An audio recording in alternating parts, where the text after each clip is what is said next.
யமதர்மன் செஞ்ச இந்த ஒரு சம்பவம் சொர்க்கம் மற்றும் நரகத்தையே தலைகீழா மாத்திடுச்சு. அப்படி யமன் என்ன செஞ்சாருன்னு உங்களுக்கு தெரியுமா?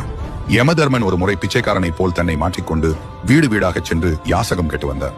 அப்போது அவர் சுதா என்ற பெண்ணிடம் பிச்சை கேட்டார். சுதாவும் அவளுடைய குழந்தையின் கையில் அரிசியை கொடுத்து ஒரு கைப்பிடி அரிசியை தானமாக போட்டாள். சிறிது நேரம் கழித்து ராதா என்ற மற்றொரு பெண்ணிடம் யமன் பிச்சை கேட்டார்.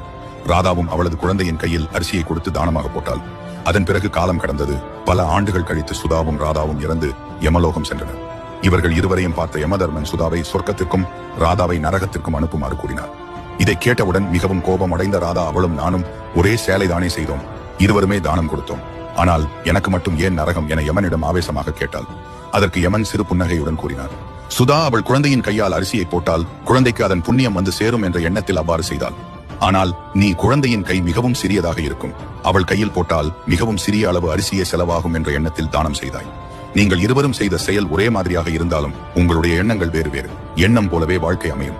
அதாவது தானம் செய்யும் பொழுது எண்ணங்களில் கூட சுயநலம் இருக்கக்கூடாது என கூறிய யமதர்மன் ராதாவை நரகத்துக்கு இழுத்துச் செல்லுமாறு ஆணையிட்டார். ராதாவின் அலறல் சத்தத்தோடு யமதர்மனின் தூதுவர்களான கிங்கரர்கள் அவளை நரகத்திற்குள் இழுத்துச் சென்றனர். நல்லவர்களுக்கான அங்கீகாரம் நிச்சயம் ஒரு நாள் கிடைக்கும். அது வாழும் பொழுதாக இருந்தாலும் சரி, அல்ல இறந்த பின்பாக இருந்தாலும் சரி. மேலும் வீடியோவை லைக் செய்து யமதர்மன் செய்தது சரியா தவறா என கமெண்டில் கூறவும்.